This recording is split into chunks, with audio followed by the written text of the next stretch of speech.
On this show, you'll find inspiration, motivation, and advice from experts, as well as valuable tips on how to get started or improve your business. Let's dive into how you can begin and grow your wisdom business. Inspiring others looks different for everyone. How will you inspire?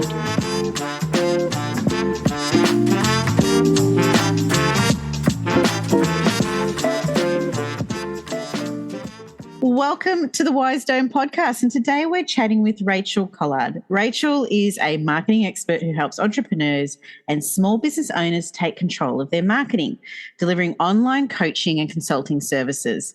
Racquel is also in the final stages of publishing her marketing book that will help female entrepreneurs build their marketing launchpad. There will be an associated course and mentoring program that will be built right with it. And this is why I want to talk with you, because this is something that is so important to our audience when it comes to actually just sharing your knowledge online and the processes you do that. So welcome, Racquel, to the Wise Dome podcast. Thank you. Lovely to be here. Now, like I said, tell us how you got started and, you know, the evolution in actually getting to the point that you're at now. Okay, so I've spent a lot of time in corporate, so marketing for large organisations, small organisations, everything in the middle.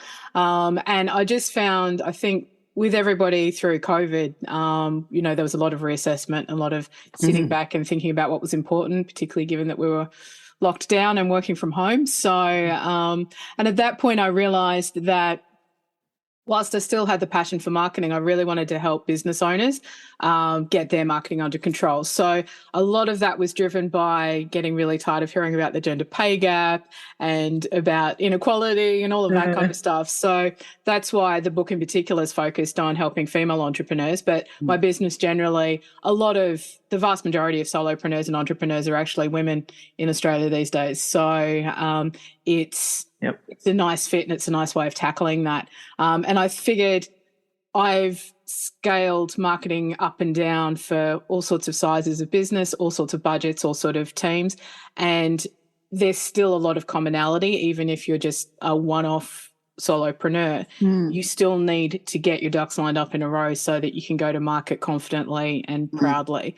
So that's why I sort of thought, okay, well, I've always wanted to write a book, so I'm going to write the book. With the book, why wouldn't I do a course? And with all of that, I've been doing a lot of beta testing for a lot of the services or products that I was thinking about putting together for my business. And a lot of the process I've gone through setting up is the process that I'm doing for my clients as well. So as a marketer, my guilty secret is I know everyone needs a content plan, but I'm still working on mine. So it's all of those little things. But I just found a lot of the people I was talking to they didn't have the clarity and they needed that understanding of exactly who they were helping, how they were helping them, and then how to talk to them about that. And without that, it doesn't matter how much money you throw at marketing, it's not going to get the traction that it could.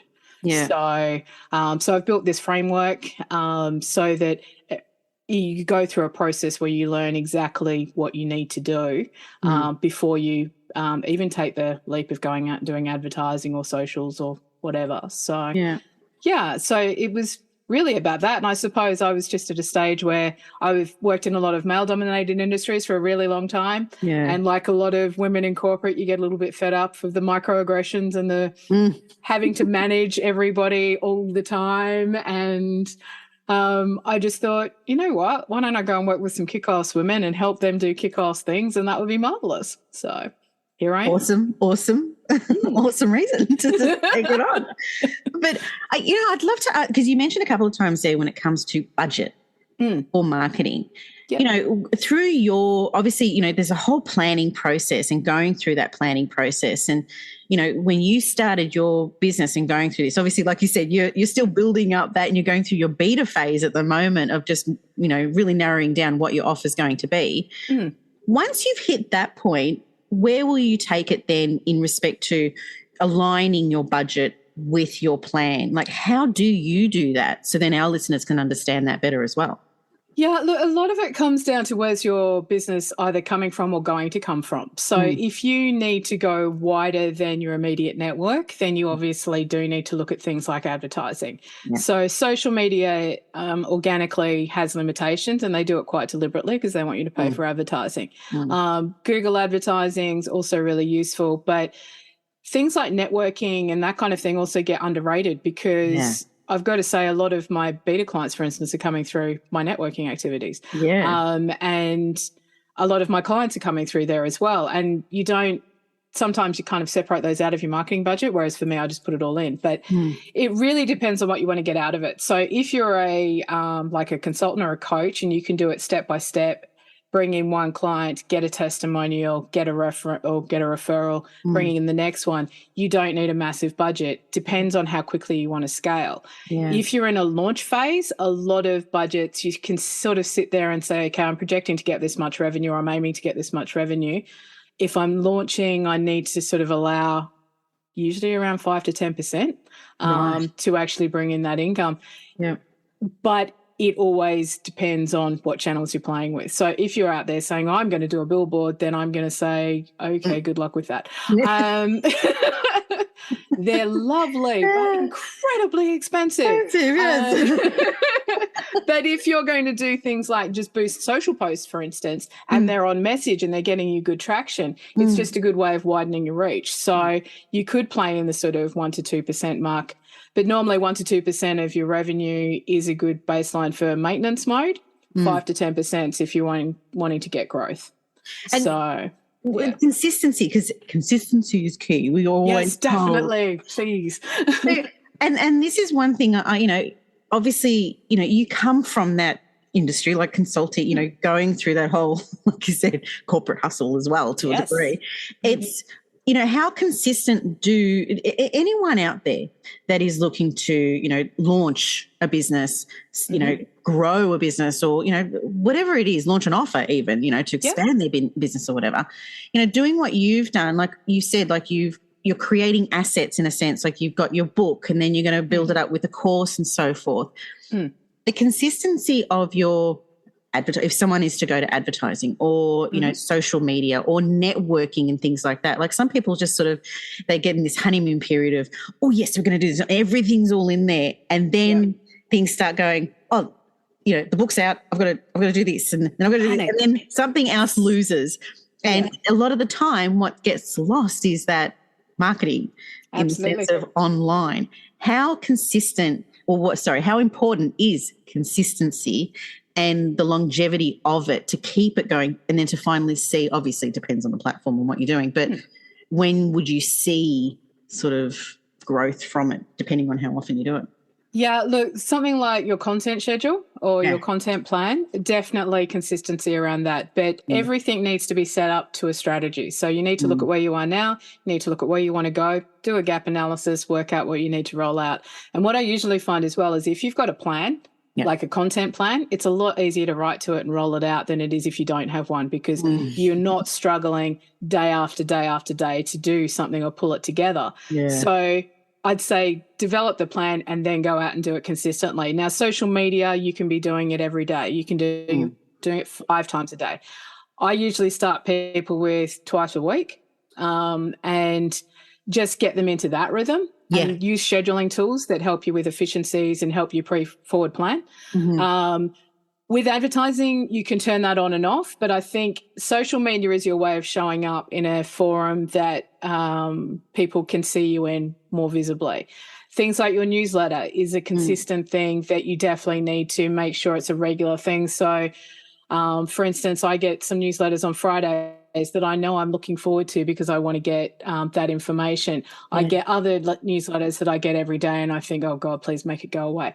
So, just work out what works for you and your ideal client. But you do need to definitely build it. And the thing with it is, starting out, you're building up, as you said, your asset base, and then you can repurpose it. So even if you map out a content plan for 3 months, you can then recycle that content plan for the next 3 months.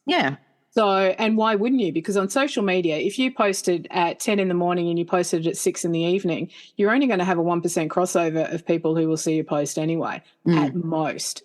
So even though you see your content all day, every day, and you're probably getting bored with it after about 3 months, the reality is nobody else is having that experience with it. And if you tailor it around literally always focusing on your ideal client and what problem you're solving for them, and you talk to that every time you're out there, then that allows you to build that awareness, that allows them to engage with you, that allows them to have that relationship with you. If you do it sporadically, you're basically starting from scratch every time you do it. Yeah, that's what I was wondering. Yeah. So, and the tip really is, like you are talking about consistency, but I was talking to somebody today. I spend an hour on social media a day. First thing in the morning, I go through, I check out what comments I've appeared in, what I want to respond to, make sure my posts are all fine, and then I get the hell off and go and do my job. Even though my job for some people is social media. But if you don't control it, you can spiral into the abyss that is social media, and it will drive you nuts in the end. Yes. So, but I think consistency, and do a newsletter, because that way you get to own your mailing list. Social media followers, you don't own them, you don't know who they are, and they can be taken away from you without any comeback. So build that up, build up the consistency, and allow people to anticipate. So if you've got like a daily affirmation or something like that, then it should be done at the same time every day, so people know when it's going to be in their mailbox, so that they can get used to it. If you've got a monthly roundup, then that's great. Just make sure that it's sort of the first Monday of the month, or the last Monday, or the last Friday of the month, or whatever you want it to be, but so that people can anticipate it. Because you know the newsletters you love, you know the ones that you engage with, you know the ones you care about, you know the crap that you just avoid. So, and that's the difference, isn't it? Because it's like consistency and there's routine. And that's one thing, I guess. It's like you're educating your users, your followers, of when you are going to be present and things like that. So that's so important. And one thing I'd love to ask you is, how did you work out your niche? I fought myself on it for an excessive amount of time, as everybody does. Honestly, my niche started out as small business owners, because I realized that there wasn't a lot of marketing services available for small business owners. Then I thought, okay, this is interesting, because I was attracting a lot of certain types of business owners. And then for the book particularly, I niched down into female entrepreneurs. A lot of them are solo entrepreneurs. So I narrowed it down that way. And then I was getting approached by a lot of coaches and consultants, because they were the ones that were struggling just to sort of clarify their messaging and what it was they were really doing, because very competitive landscape as well. Strangely, now all of a sudden I'm getting a lot of product-based businesses as well again, but I definitely wanted to be in the small business space. So even though for like consulting, historically I've worked with larger organizations because they've got more budget and they just want to scale up and down occasionally for projects, that kind of thing. I just wanted to make sure for this business that it was delivering a service for an area that I operate in as well. So I'm a small business owner, and I can relate to the challenges that everyone's going through. Even though everyone comes to me for their marketing, I go to other people for help with mindset and accounting and all of those sorts of things. So, and I like this space because it moves quickly and it's exciting and people are passionate. It was trial and error. And I literally did go through and do some market research and say, okay, well, there's a lot of people operating in that space, a lot of people operating in that space. I have a gap here. But you know what? At the end of the day, it's my passion that overrode the logic. And I really enjoy working with other women because we can all relate to each other. And you know how you're having conversations and it's like, I totally get that. Like you're talking about microaggressions and why you left corporate. And it's like, I know, right? And I love that kind of engagement. So that's kind of where I'm at. That said, I've got some consultancy clients who are men. So there you go. But you know what? But the thing is, it's a mindset thing too, isn't it? Because that's what I was going to ask you next. It was, you worked out your niche and everything like that. And at what point, because obviously, we're building up a business. So financials come into play. At what point do you sort of sit there and say, okay, and this is what I mean by mindset in the sense of the mindset of your niche market. And it's that if they come from corporate, they understand figures as well, to a degree, They understand what's required to get results in a sense of that at that scale. So understanding if they're at a smaller scale, they'd probably put two and two together and work out their own little formula. So with your perspective of when you're going for your niche market, you're going to try and build up your business, and at what traction you want to build up your business in the sense of, how fast do you want to grow it, or do you want to just slowly build it up? Yeah. Price point. Was that a huge part in choosing the niche, or did it go the other way? It has to go the other way because at the end of the day, you're there to serve your niche. Yeah. So my theory is get to know your ideal client, get to know what their problems are, get to know how you can fix them, and have in your head a very clear visual of your before and after for them, what success looks like for them using your products. Yeah. But always for me, it's value-based pricing. So if I was going to, say, a huge software company and I was helping them formulate a message for a particular offer, and I knew that they were going to make, hundreds of millions of dollars out of it, then guess what? I'm not charging them the same price that I am for a small business because the scale is completely different. It doesn't mean to say the processes are that much different, although there'd be more hand-holding, but it's a different thing. So pricing is a huge, huge part of it. So the bit I focus on is having a product pathway for people to follow. So getting over all of the objections, starting out with your free offer, having an entry-level offer, building it up until you've got your super premium if that's what you want to do. And I do that alignment. But comfort levels for individuals doing their own pricing is a huge minefield. Isn't it? There are people out there who are much better placed to get you through either your mindset blocks or help you with formulating where you should sort of sit. I look at it from a market positioning point of view. Like if you want to be premium, then obviously you can't be charging $10. Yeah. But for the clients I'm dealing with, it's confidence. It's always comes down to confidence. Yeah. And also how much you can automate it and how many processes you can put in place and that kind of stuff. So I just think you need a logic. You need logic. You need to know your ideal client. You need to know exactly what offer you're making them or what the promise is that you're giving them, and then you can work out your pricing. Yeah. So good point there on. Yeah. Value-orientated pricing is just one of those, it is so important. And the reason I wanted to bring it up is because it was a conversation, or a few conversations I've had just recently. It's like, what pricing point? And it's so hard because, we obviously have overheads that we have to cover. Like that's just the practical stuff. But then you've got the value-orientated side of things. And some people just don't see the value in what they're offering as well as the value that they're providing for their client as the end goal. And just as you pointed out there, it depends on the campaign that you could be helping a corporate business or a small business, in actually instigating. What major lessons did you learn, though, from the audience that you've built up for now, and where did it take you?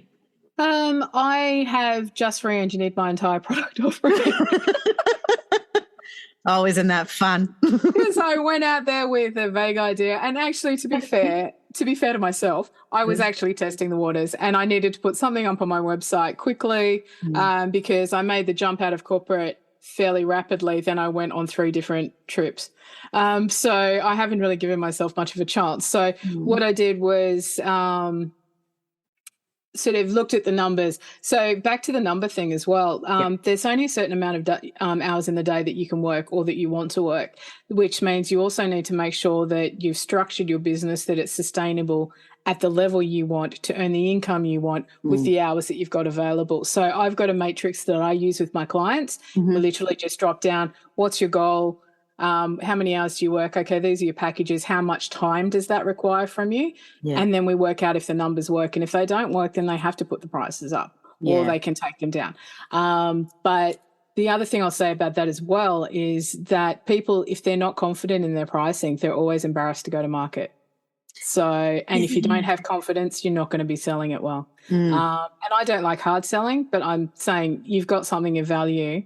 Don't be embarrassed by it. Just go out and own the space. Easier said than done. I totally get that. But I totally just went off the rails then. Okay, so in terms of learnings from, so I just went through a beta process with about half a dozen people on one of my new products. And what I'm finding is getting those different viewpoints is actually really, really helpful. So a lot of my concern was like I've got I do a 12-week marketing roadmap for people. So I give them an audit, do a gap analysis, and then give them their priorities for the next 12 weeks. Yeah. And a lot of people are finding that a really valuable process, but how they read the information or what they find overwhelming is different for everybody depending on their level of experience with marketing. So I've sort of changed how I talk about some things, or maybe just how I present it. The content is still there and it's still worthy, it's still what it needs to be, but it's just sort of how you tailor it and mapping out a 12-week plan so that it doesn't look overwhelming. Like this week you focus on messaging, this week you focus on product alignment, this week you focus on your content plan, this week you focus on social media's pages. If you map it out that way, it starts to get a lot less daunting. So, and I think a lot of it does come down to just having a plan, working to the plan, not getting overwhelmed. Because the reality is for marketing particularly, the first question I get, or the first statement is, I hate marketing, it's too hard. Like, I love marketing. It can be hard, but it doesn't have to be hard. So it's, exactly. And it's a mindset thing. And the consistency, the regularity, if you can spend an hour a day just tapping into the bits according to your plan, you're going to get a lot further than if you sit there and procrastinate about it for 5 hours because you're stressed. So 5 hours of productive output or 5 hours of just chaos, I know what I'd prefer. So, and I usually find that it's even like writing content to a plan, because you know your core topic, you know what you're trying to achieve, you know what you need to inform the reader of. It's a lot easier to write than if you're sitting there going, today I would like to talk about the weather. So, it's plan for me. Oh, isn't it a world of that, though? Like, I come from, my qualifications are in buying. So, it was always forecast. Absolutely. Constantly forecasting. And it's, planning, consistently planning. And, it's one thing I'd love to ask is, going through that process of, like you said, the 12-week plan and so forth, timing.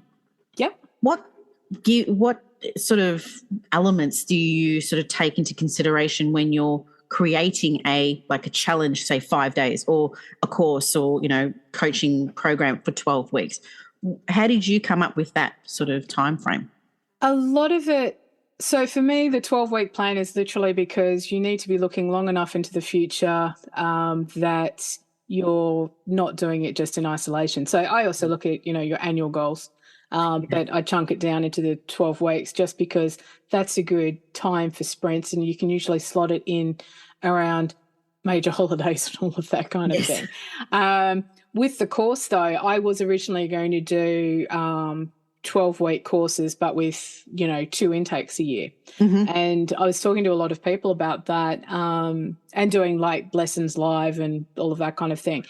But everybody works at a different pace. And what I'm finding is I'm now going to do it that it's like a membership for a particular amount of time. You get access to all the lessons. You go through them at the pace you want to go through. And then we have regular Q&A sessions or sounding board sessions. Coaching, Yeah. So, and you still get the one-on-one session coaching, but you also get masterclasses on slightly different, like more advanced topics, that kind of thing. And the reason I did that was I can't dictate my schedule to other people. So just because I think this is a good 12 weeks doesn't mean to say you will think it's a good 12 weeks. So my theory will, and also some people want to do it in 12 days. Some people want to do it in 12 months. I don't think you're going to get far if you're going to do just one thing a month. But you know what? It's better than doing nothing. So I'll take it. But yeah, so I've sort of gone with that more. You work at your pace, but I'll provide you with this consistency and be there as a sounding board and that kind of thing. Because a lot of the time, particularly with messaging and particularly with content, all you really want is a sanity check. Like a lot of the questions anyone could ask you, you could go through a checklist, you could come up with it yourself. But even going through it yourself, even when I'm working one-on-one with clients, I give them a workbook to run through and dump all of the thoughts in their brain in, and then we just finesse it. but it's all coming from you anyway. But you'll have more confidence because somebody else says, that sounds amazing, or that's not quite right, let's work on that, or, you know, have you thought about this sort of angle? Because fresh eyes and an objective viewpoint is valuable in anything. Like my own messaging, I couldn't write it. I tried. I do it for other people. It's insane. But I could not look at myself objectively enough to actually come up with my own messaging. So I needed a sounding board. You know what's so interesting with you saying that? Because one thing I was having a conversation about this with my husband actually not long ago, and we were saying how, you know, the message is so important, you know, when you're trying to get something out there. And it's always harder to write the message yourself. Yeah. And going through, you know, just chats and all the rest of it, we realized, you know, a lot of the messages or the message that we might want to present can come out of testimonials. Yes. And also the beta testing process. Like we've been going through a beta testing process with our platform that we're releasing. And, you know, talking to our beta testers who became, you know, so like family almost to us, because they sort of help you so much. They do. And the message that, like, you hear a consistency coming through, and I think that's one thing that is so important. And you've touched on that, especially at the very beginning. Like you did a lot of research and asked questions out there, and it's so important, isn't it, to sort of keep in touch with your potential market, your potential users, and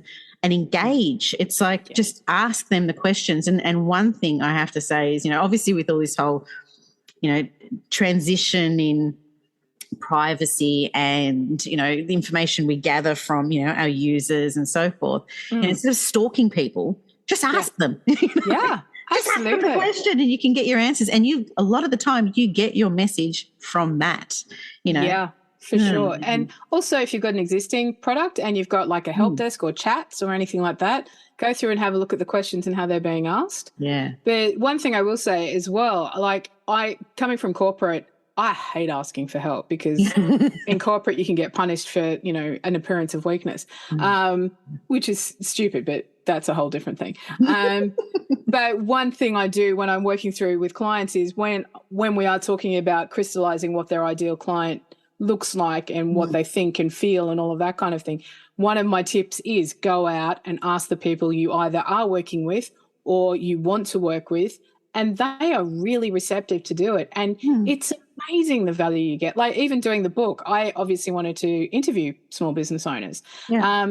People are so willing to give you that information, and they also love having the opportunity to share their story but also get your feedback, and it's such a fulfilling experience at the end. You sit there going, why the hell did I fight this for so long? It's insane, but it's an amazing thing to do, and people like to help.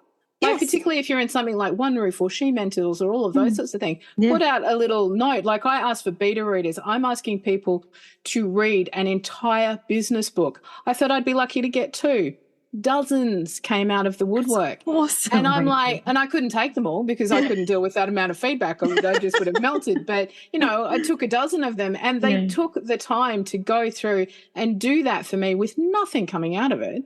For them, I mean, obviously I will give them nice stuff, but but that's just because I'm so grateful. But, you know, just putting it out there, and all of a sudden there's this amazing community of people who are so willing to help. So but that's been a big learning for me, because I'd gotten out of that whole headspace, and now it's like, this is amazing. And now I'm looking for ways to help. And well, like touching on that, like you mentioned, you know, you ask yourself, why would anyone want to read this? I'm probably going to get 2 people or whatever. How have you grown personally in the way you share your wisdom? Okay, this is strange. I did write the entire book, okay? And I thought, and the book I started writing is not the book I've ended up writing. Right. So I started doing just a marketing, like how to set up your marketing for small business owners. And then during the course of either book interviews or clients I'm working with, realized that we needed to take it further back to that messaging piece, to work out exactly what they visualize for their business structure, what it looks like when they've found their success, that kind of stuff, because that dictates all of the rest of it. True. So it's now 2 books, and the other one will be next year's problem. But so I actually have that whole process has evolved. So even when I'm talking about marketing, because when you're an expert in a field, you know it so well that you expect everyone around you to be at exactly the same part of the journey, and no one is. And that's the reality. It's like, me setting up my accounting system, I'm asking how to set up a chart of accounts, whereas I'm sure a bookkeeper's sitting there going, you're an idiot. Anyway, but the thing is, they're not, because you don't know what you don't know. No, so, so I think, but the process has been great. So in terms of clarifying the messaging or clarifying the process, I've adjusted the framework slightly because of where people were getting stuck, that kind of thing. And it's been road tested now. So that's fabulous. But it also means that I'm having different conversations that I was expecting to have. So the conversation you have with a coaching client completely different to a consulting client. So a consulting client comes to you with a problem to solve, go and do it. And a coaching client might want to know how to do it or why to do it and all of that kind of stuff. And I used to omit the why a lot of the time. So if I was dealing with a marketing team, even marketing juniors, they have studied marketing usually. So they knew sort of the theory in my head. Small business owners, unless you're in marketing, you don't have that theory in your head. Why would you? So it's sort of, I probably frame it around the why as well as the how now, as opposed to just sit there and go, okay, now we're going to do this. So, and I think working out what's important to people, what's driving them, that's the really fun part. It's sort of you see their vision of what they want to achieve and you can help them get there, and that's just brilliant. It's so much fun. When the fog clears and you can just sort of see the road ahead. Like, and that's the whole thing. So, you know, you need the clarity piece, then you need to know what to focus on. And, once you've got that, you're confident. You go out there and you kick ass. It's fabulous. So, it is nice when you see that spark in their eye all of a sudden. It's like, aha, I get what's going on. Yes. What advice would you give anyone who's looking to start, online, a wisdom business online? What advice would you give them? Basically, I'd get really, really clear on what you want to achieve out of it, and then who the market is that you're serving. And regardless of if you think your product is great for everybody, it's not. You can't be everything to everybody. So I know you're going to fight me, but you need a niche. And know your ideal client. Make them real to you. Understand what drives them. Know what problems you're solving for them, know what keeps them up at night, all of that kind of stuff. And a lot of that you're only going to get from talking to people. Then get absolutely crystal clear around your messages and your offers. You're going out there and making a promise to people that you can help them. So be comfortable that you can live up to that expectation. And then also just have some clarity around your pathway. Like, for a digital marketer, for instance, you could have a suite of 30,000 products, but there's got to be one entry point. So get known for one thing and you can expand out later if you want to, or use that one thing as a pathway to your next product and your next product, your next product. Be strategic about it. But in all things with marketing, you need a plan. You need to know where you are now. You need to know where you want to go, and you need to know how to get there. So good answer. Those sorts of things. I think just for me, it's clarity. And once you've got the clarity, then you focus, then you get it done. So. No, that's such a good answer. And it's all about, like we said, planning. It's, plan, ask questions, research, do the homework. And I think, some of us get so excited with what we want to do and what we want to achieve. It's like we just want to just dive straight in there. Absolutely. And it is a form of diving straight in there. That's the one thing that I think some of us do forget, don't we? It's like, that whole process of research, that's actually diving in there. It's like sharing an idea with someone. What do you think? Do you think this is and when you see them excited about it, it makes you even more excited. So, building that foundation of the no's, the wants, the whys, and all that sort of stuff. Absolutely. No, it's critical. Important. I'd love to ask you, what legacy are you looking to leave with what you're offering people? I think it's what gets me excited to get out of bed in the day, every morning. And I'm not a morning person, by the way, so that's a struggle every single day, unless I'm going into it gently. I want, basically, the idea now is, if I can say that I've helped other business women get their business to where they want it to go through some really good marketing, that would be an amazing legacy to have. So in terms of scale and everything like that, you know, the sky's the limit. But at the end of the day, there is good marketing, there is bad marketing, there is marketing used for evil, there is pushy marketing, there is salesy, splashy, uncomfortable, make me cringe marketing. I don't think you need to be that. I don't think anyone needs to do that. I think if you have a conversation, a genuine conversation that is between you and your ideal client, and that's the basis of your marketing, and you know exactly what problems you're solving for them and how you can help them, I think that's a really solid basis for marketing. And I think that's a really solid basis upon which to build your business. And if you can do that and stay true to it and be genuine about it. And the thing is, I've got a process now, you know, that is in the book and will be in the course that can lead you through the steps you need to take. So it doesn't have to be complicated. Marketing doesn't have to be horrible. Marketing can actually be something you do enjoy as part of your day because it's part of how you do help. Yeah, it's the conversations you have, isn't it? Absolutely. And it's all of them. It's just knowing the consistency in the message and knowing what you want to talk about and having it clear in your head how you can help. And most women I know are in business to help somebody. Yeah. So, and if you look at it from that point of view, then you're never out there doing a hard sell. And if you don't like talking about pricing, we'll put the prices on your website. And then let them buy from there, and you never have to have the pricing conversation. I told that to somebody yesterday. She's like, oh, my God, that would be brilliant. I didn't want to put them out there. I'm like, but you put them out there. You don't have to talk about them if you don't want to. So, yeah, I think for me it's like there are all these marketing tools available. There are all these marketing options available, but get your basics right first. Yeah. Get those right. Get that all in place, and then you can go and play it at your heart's content. I mean, I love shiny things. So I go, something new comes up on my feed. And it's like, oh, that's a new marketing tool. I could go play with that. And then I'm like, oh, crap, hold on. Let me just build my website first because that's where everything goes. That's what I was doing 20 minutes ago. That's it. So on this rabbit hole. Shiny syndrome, it's just not, I mean, I'm susceptible to it, which is why I try to help people get over it. Yeah. So, yeah. And that would lead me to one of the questions that I have for you. What are the major challenges? What's one of the major challenges maybe that you've come across in building this business that you've got? I think a lot of it is when you're finding your feet, it is that chaos that does ensue. So obviously small business owners, you're always time poor, or you're always resource poor, or there is just so much to do, particularly if you're doing it on your own. So it's literally that prioritization process.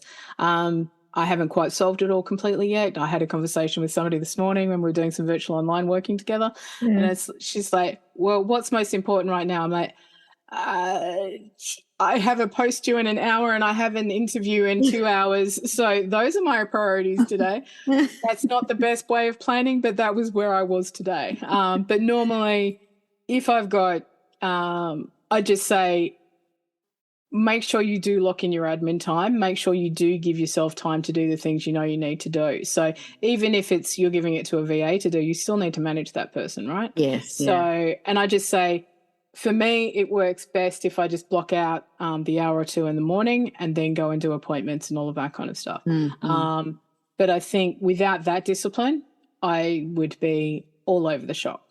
But I am setting up ClickUp at the moment. Just because I wanted more automations. Like I know marketing automations inside out, but I realized that because I was on my own, I'm like, I don't need a project management tool. That'll be fine. I'm like, but I do need a CRM and I do need this and I do need that. Okay, shit, I may as well set that one up too. And then I went down that rabbit hole for a day. So that's the setup phase, isn't it? So my theory is once it's set up and it's going, it should save me time. In the meantime, I'll just stress about adding it to my to-do list. It is, isn't it? It's one of those things when you're setting up a business or you're looking to expand or whatever. It's not just researching your market, it's researching how the hell you're going to set up your business, like all these things just to, streamline this process and streamline that function. It's just a nightmare. But anyway. And what tool to pick? The number of people that say what email program I should use. And I'm like, well, it depends. What do you want to use it for? And what's your website platform? And what are you using over here? And how do they all integrate? And then that's a whole can of worms. So I get it. Trust me. I'm building one of them. Exactly. So integrations, there. Key. Yeah. Yeah. I'll tick that. I'll put that on. I'm sure you've got it under control. I've got to ask you one last question. What offer do you have for our audience that you'd love to share today? So we keep talking about the plan. So I've put together basically a marketing roadmap product that basically I do an audit, talk to you about what your goals are, do a gap analysis and give you a priority 12-week roadmap for that. So the offer for your listeners is a 20% discount off that. So there is a code that I have to write. Don't worry about that. It's the name of your podcast. So there you go. It's Wise Dome. But yeah, so I think that's a really good starting point for anybody trying to take control of their marketing. So I think, and it's a useful tool and hopefully it will be of benefit. So. Yes. Oh, thank you so much for your time today, Racquel. You've been absolutely amazing to talk to and offered so much advice. Thank you. I really, really appreciate it. And look, and I think our listeners, you know, no matter what business, really, whether it's a knowledge business, product, whatever it is, when it comes down to marketing, there is a formula and it does come down to planning and just having the conversations, isn't it? So, thank you so much for the conversation we've had today and the time you've given us. And the details of Rachel's offer will be in our podcast summary below. Be sure to click on the link and don't forget to subscribe. Thank you so much again for your time, Racquel. Thank you. It was lovely to be here and have a good chat. Thanks for listening to the Wise Dome podcast. If you enjoyed and have been inspired by this episode and you'd like to support the podcast, do subscribe and please share it with others. Post about us on social media or leave a rating and review. To catch all the latest from me, Nikki Kelly, you can follow me on Instagram at Wise Dome Podcast, WISEDOME Podcast. I'm Nikki Kelly. Thanks again, and we'll catch up next time.